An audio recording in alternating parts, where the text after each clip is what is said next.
KPBS On Demand is supported by Paint Care, offering households and businesses in California more than 800 leftover paint drop-off sites for recycling. Quantities of 100-plus gallons of paint may qualify for a large volume pickup. Learn more at paintcare.org. Good morning, I'm Deb Welsh in for Debbie Cruz. It's Monday, September 16th. A man was arraigned late last week in connection with drive-by pellet shootings in Hillcrest. More on that next, but first, let's do the headlines. Poll workers are needed to work at vote centers from October 26th to November 5th, Election Day. The County Registrar of Voters Office is especially looking for people who are bilingual. Poll workers are paid around $145 a day, and on Election Day, they'll get $240 because of the extended hours. Applicants must be 18 years old, a U.S. citizen, and registered to vote in the state, or lawfully admitted for permanent residence in the U.S. Applications are available at stvote.com. There's a chance of rain in most parts of the county this morning. The only areas where rain isn't expected is in the deserts. And this week's weather is going to be a bit cooler. Temperatures in the inland and coastal areas today will be in the low 70s. In the mountains, temps will be in the mid-50s, and in the deserts, it's expected to be in the low 80s.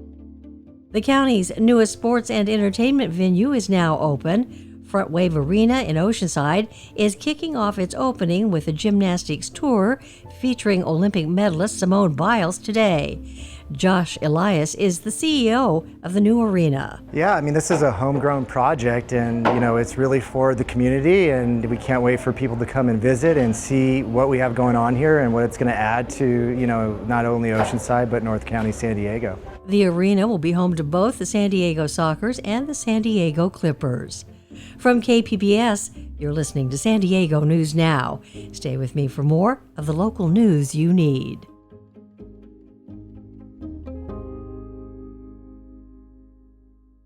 KPBS On Demand is supported by Fleet Science Center's newest exhibit, Survival of the Slowest. See firsthand how nature's smallest, slowest, and weakest creatures can not only survive, but thrive in the wild. Open May 24th through September 1st. Learn more at fleetscience.org.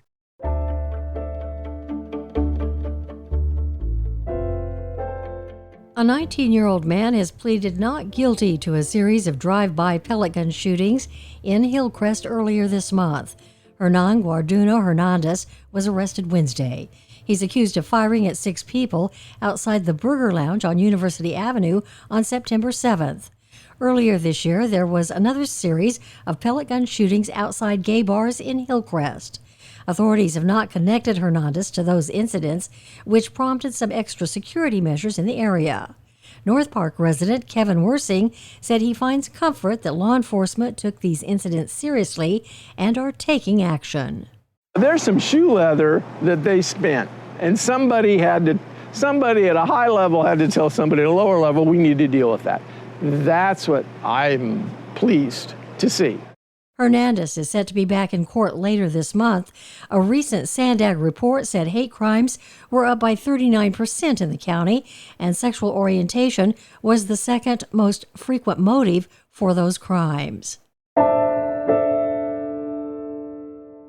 The city of Del Mar recently passed a set of rules regulating short-term rentals and capping their numbers. North County reporter Alexander Wynn says the ordinance still needs the state's approval. The ordinance sets a cap on short-term rentals, or STRs, at 129 units, or 5% of Del Mar's housing stock. It also limits STRs per owner with a minimum 3-night stay. The units must also be used as a primary residence, meaning someone is living there for at least 6 months of the year. Because the city is within a coastal zone, it needs the Coastal Commission's approval for any housing regulations. Del Mar Mayor David Drucker says the city has been working with the commission and is hopeful the ordinance will be approved. One of the keys that they wanted to have was that it be a primary residence of the owner, rather than just a business coming in and buying a house and renting. Del Mar has been trying to regulate short-term rentals for the past few years. In 2017, the city passed an ordinance that never went into effect because the California Coastal Commission deemed it too restrictive. Alexander Wynn, KPBS News.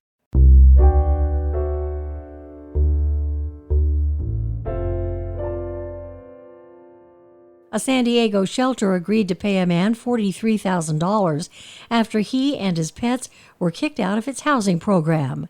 Health reporter Heidi DeMarco says the shelter came to a settlement with the California Civil Rights Department last week. The nonprofit San Diego Rescue Mission agreed to a settlement to end its alleged ban on emotional support animals in its year-long residential program. Kevin Kish is director of the California Civil Rights Department. He says in 2023, a man filed a complaint with the department against the San Diego Rescue Mission. He alleged that he was kicked out of a 12-month residential rehousing program because of his emotional support animal and his service dog.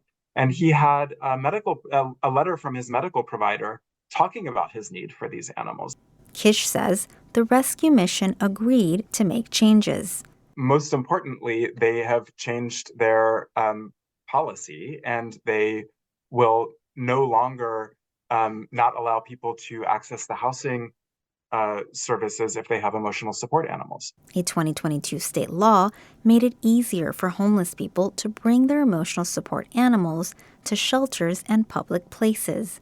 The San Diego Rescue Mission says they are not commenting on the settlement. Heidi DeMarco, KPBS News.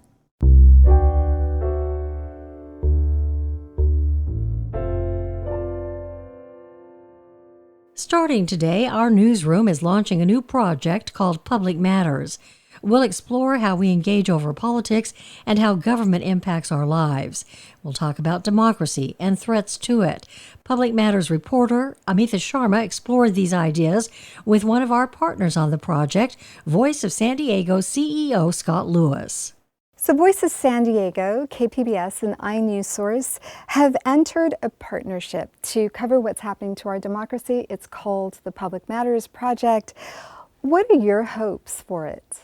Well, I think that there is a lot that goes into making this community the way that it is, and a lot of that is super complex. And I think that creates this distance between the vast majority of people in San Diego and the people who run things. And I see our role as a translator, making all that stuff accessible, because you can't really be involved in your community unless you understand that stuff. Scott, you and I met on election night a very long time ago. Yeah. At the time, the local news landscape looked very differently. The San Diego Union Tribune was flush with reporters. They had bureaus across the county. Commercial TV stations had reporters. We're in the midst of a high-stakes presidential election. We're in campaign season locally, also very important.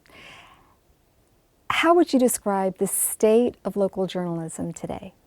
Well, there has been a massive and painful contraction of the resources and the number of people involved in local journalism, involved in telling stories, in explaining and deciphering all that's happening in public affairs. Now, some of it is natural, right? We don't need people who just take information from one source and give it to the other, because the machines can do that. There's a lot of information available online and directly from the source.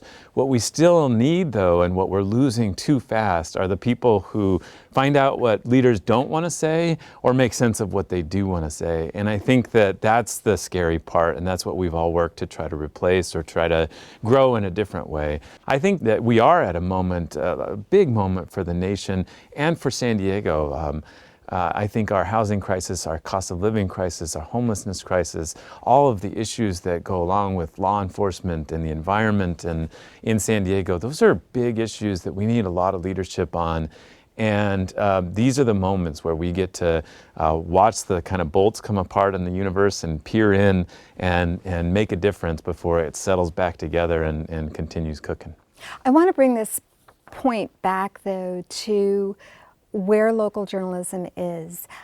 I know that even in the past 5 years, I've seen such a shrinkage of political coverage, especially during campaign season, to the point where if I were an average citizen, I don't know that it would be clear to me, even if I read a daily newspaper, exactly where a candidate stood on all the big issues that you just mentioned.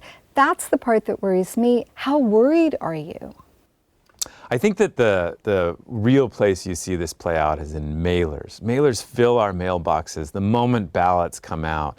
And they take little snippets of information that you and I report or that other people put out, and they twist it and exaggerate it or put it into context in a way to inflame people's passions about the candidates. And that's just an awful way to learn about local politics. And yet it's probably responsible for the vast majority of information that people have when they go into the voting booth. And that is not great, and that's scary. On the other hand, I think that the people who want to know, they do have access to that information. What we've got to do is build that bridge, right? Make sure it's accessible. Everybody's news information system right now is coming through feeds, and we got to make sure that we're in those feeds along with the random TikTok guy or the social media influencer, and we got to be there and be present and make sure that people have access to great information as easy as the bad information comes to them. I want to close this out, though, with the topic that we started this discussion with, and that is democracy. So much has been made about how polarized we are as a country. Have you seen any evidence of that division at the local level in San Diego County? Oh, of course. It is really bad. People who used to be friends not talking to each other. Now, I think we need to keep this in context. Back in the early part of the 20th century, there was regular political violence, bombings, and we're not in that world right now. But we are at a moment where people are living in different realities. They have just different experiences. Local, we're able to get through that because local is right here. You can see a pothole, you can go to a school, you can see a fire. And I think that gives us the opportunity to create bonds between people who are in different realities better than they can nationally, but it's still a major challenge. Scott Lewis, thank you so much for speaking to me today. Anytime, thanks. And that was Public Matters reporter Amitha Sharma.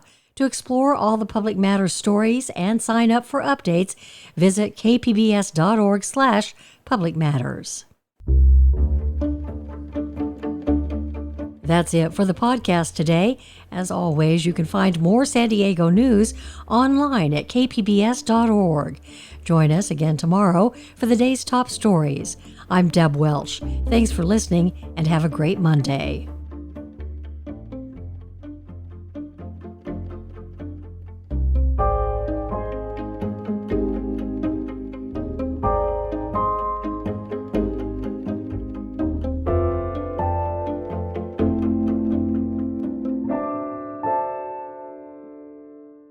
KPBS On Demand is supported by the National Conflict Resolution Center. Geopolitics, a divisive election year, and strained budgets are all topics that can create tension in the workplace. NCRC can help workplace leaders navigate polarizing issues with the Culture, Communication, and Conflict Certificate. More at ncrconline.com.